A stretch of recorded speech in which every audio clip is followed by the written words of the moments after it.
الحمدللہ 29 جون 2025 کو پٹنہ کی سرزمین پر ایک نئی تاریخ رقم ہوئی۔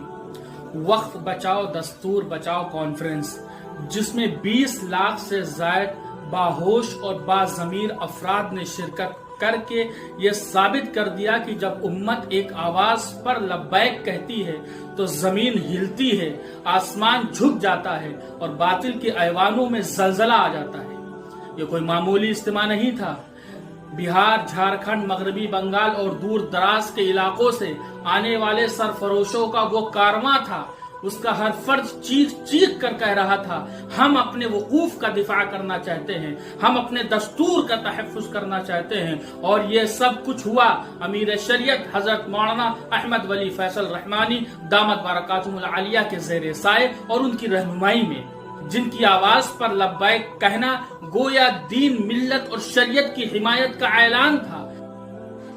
اگر ہم ایک مقصد پر ایک قیادت کے تحت ایک صف میں کھڑے ہو جائیں تو کامیابی ہمارے قدم چومے گی، دنیا ہماری آواز سنے گی، دشمنان ملت خود بخود پیچھے ہٹ جائے گی۔ ہم دل کی گہرائیوں سے شکریہ ادا کرتے ہیں ان تمام علماء کرام، تنظیموں کا، کارکنان کا، نوجوانوں کا، بزرگوں کا اور ہر اس فرد کا جنہوں نے اس عظیم مقصد کے لیے سفر کیا، وقت دیا اور امت کو جگانے کی جدوجہد میں شریک ہوئے۔ یاد رکھیے، یہ صرف ایک کانفرنس نہیں تھی، یہ بیداری کا آغاز تھا، یہ ظلم کے خلاف پہلا قدم تھا، یہ دستور کے تحفظ کا پہلا قافلہ تھا۔ اور ہم سب کو یہ عہد کرنا ہے، ہم رکیں گے نہیں، ہم جھکیں گے نہیں، ہم بکھریں گے نہیں، ہم متحد رہیں گے، کیونکہ جب بھی امت ایک آواز پر لبیک کہتی ہے تو تقدیر بدل جاتی ہے۔ اللہ ہمیں استقامت دے، اتحاد دے، شریعت کی حفاظت کی توفیق دے، آمین یا رب العالمین۔